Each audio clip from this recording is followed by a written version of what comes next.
आज हम बात करेंगे पॉलिसी की। ठीक है ना।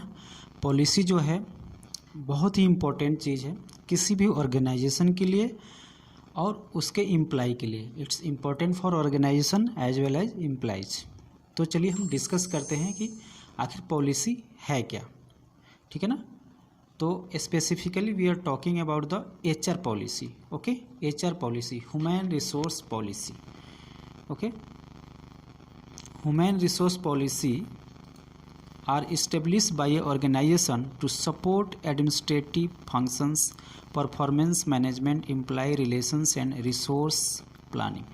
तो ये HR पॉलिसी जो होता है ना, रिक्रूटमेंट से लेकर के और रिटायरमेंट तक एम्प्लॉय के जो भी उसका फंक्शंस है, परफॉर्मेंस है, ट्रेनिंग है, उसके जो भी चीज़ है, वेलफेयर है, उस सब कुछ टेक ओवर करता है ये HR पॉलिसी। ठीक है ना। तो किसी भी कंपनी का HR पॉलिसी जितना क्रिस्टल क्लियर होगा उतना ही अच्छा होगा, वो कंपनी के लिए भी अच्छा होगा और एम्प्लॉय के लिए भी अच्छा होगा। ठीक है ना। Human resource policies are the formal rules and guidelines. Okay, formal rules and guidelines that company put in place to hire, train, assess and reward the members of their work force. Okay, next देखते हैं, definitions पे आते हैं हम। Definitions क्या कहता है, just a minute. Definition, a policy is a plan of action. It's a plan of action.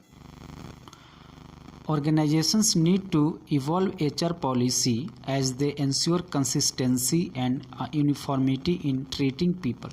तो उसमें जो भी लोग हैं उनको उसमें कंसिस्टेंसी और सबको एक साथ ट्रीट करना, एक तरह से यूनिफॉर्मिटी इन ट्रीटिंग पीपल।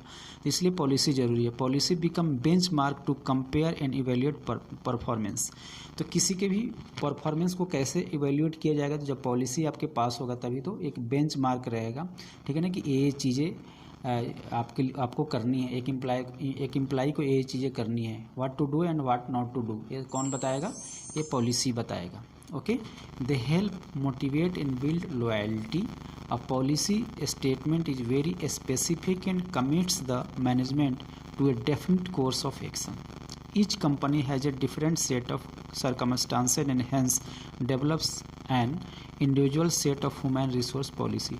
तो सभी कंपनी के अपने अपने सर्कमस्टांसेस होते हैं, अपने अपने गोल्स होते हैं, ऑब्जेक्टिव्स होते हैं, तो उस हिसाब से सबको अपने अपने पॉलिसी बनाने पड़ते हैं।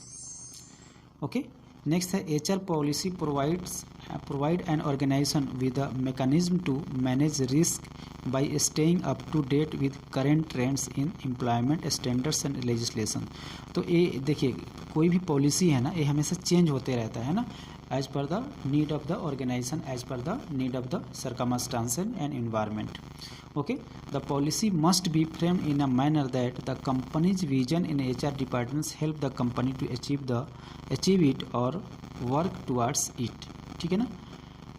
इस तरह से फ्रेम किया जाना चाहिए कि that the company's vision in HR department help the company to achieve it and work towards it. तो उसको वो अचीवेबल होना चाहिए, जो भी पॉलिसी है, ऐसा नहीं कि वो अचीवेबल नहीं होना चाहिए। Employ understanding on HR policy, इसको देखते हैं। HR policy should be clear, ये क्लियर होना चाहिए और clear with employ on the following points. ठीक है ना, किस चीज़ पे क्लियर होना चाहिए, the nature of the organization के क्या नेचर है, what they should expect from the organization उन से एक एम्प्लॉय क्या एक्सपेक्ट करता है, और फिर एक ऑर्गेनाइजेशन एम्प्लॉय से क्या एक्सपेक्ट करता है। तो इन सब चीज़ों पे क्लियर होना चाहिए पॉलिसी को। उसके बाद में how policy and procedure work.